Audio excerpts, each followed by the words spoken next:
whore, slut, slag, tart, hoe, slapper, thought, bitch, sket, tramp, scrubber. The feeling, I now realize, was terror. As a child, I felt this terror as an all-pervasive dread. I was being taught that there were bad women in the world. My father would point these bad women out to me. He seemed to be obsessed with women he called tarty. He could tell, he said, that they were tarts by the way they looked. "Look at that tart," he would exclaim. His tone of voice was explicitly punishing. If I grew up to look like that, then I too would be punished. Terrible things befell tarts. If I did not want the worst to happen to me, then I must look respectable, like a lady. Who taught my father to divide females into good respectable ladies and bad banished whores? I watched in horror as my father's divisive example was learned by my young brothers, though they were men who grew up able to challenge and rebel against sexism. Those men I remember and thank. As a teenager, I saw the divisive, misogynist, good woman, bad woman myth played out in public. In the early 1960s, I saw newspaper images of Christine Keeler and her friend Mandy Rice Davis. Christine, only a few years older than me, was being held up as a terrifying lesson. The punishment for her youthful beauty and sexuality was acute and enduring. She was 19 when she was sent to prison. For the rest of her life, she was called a whore, a prostitute, a good time girl, a tart. Christine was the disobedient daughter, the sinner in contrast to Valerie, the respectable wife, a saintly paragon of virtue and self-negation who stood by her man, the Lord Profumo, who used Christine only in her teens and discarded her as if she was a condom. Christine bore the slut-shaming stigma with bitterness and anger. She protested. It was her friend Mandy who was, she said, really bad, a true tart. Christine, like all of us, like every woman, rejected being called a whore. Most women, don't we, refuse to be even obliquely associated with whores. From childhood to old age, all women, whatever our class or colour, try to distinguish ourselves from bad women and whores. Why? Because we have learned that to be called a whore or a tart means punishment, punishment that can be terrible.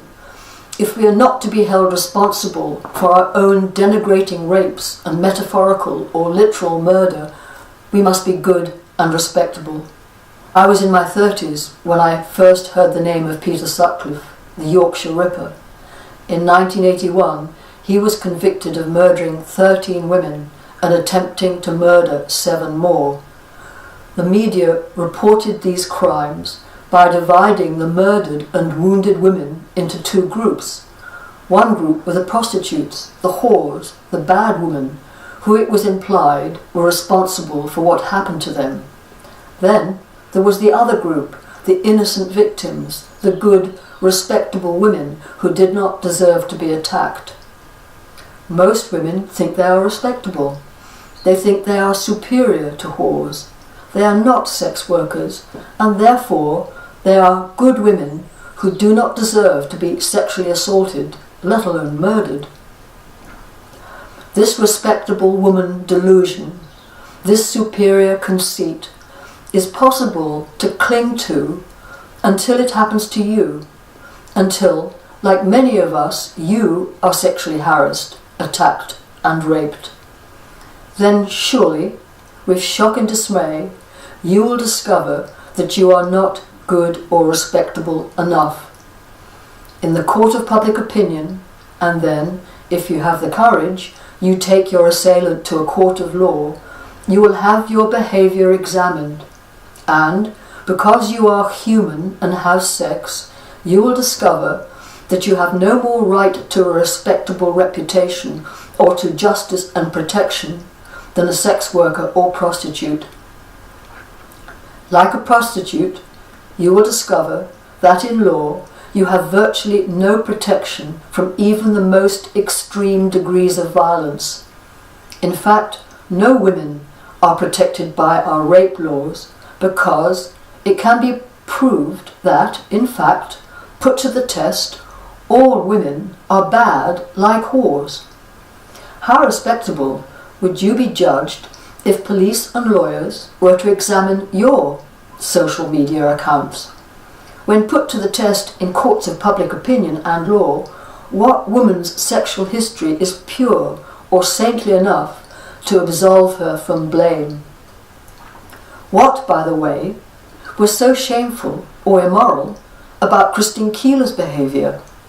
Really? How different was her behaviour to yours? Like her, do you try to plea bargain with misogynistic culture?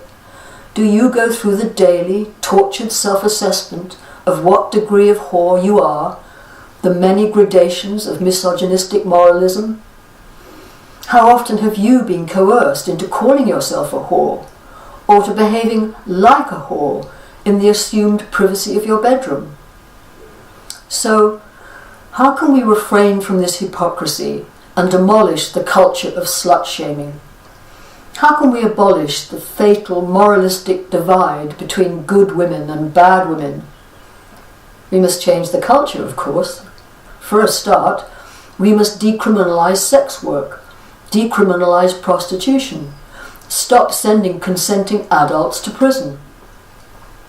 If sex work was reframed as respectable and necessary, a legitimate choice for consenting adults, then all women could feel safe and respectable and better protected in law. If sex workers, and by extension all sexually active women, were respectable, then no man could mitigate or excuse his verbal or sexual violence. When prostitution is not shameful, then no whore-like adult consensual sex is shameful. Instead of protesting, like Christine, that, no, I am not a prostitute, how about switching this accusation around? Why not turn this insult on its head? Why not disrupt this misogynistic narrative and say, okay, yes, I am a whore. Now, what are you going to do about it? Abuse me? Imprison me? Rape me? Murder me?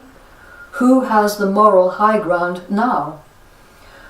We can stop misogynistic culture dividing women against each other, the better to have power and control over us through fear and terror.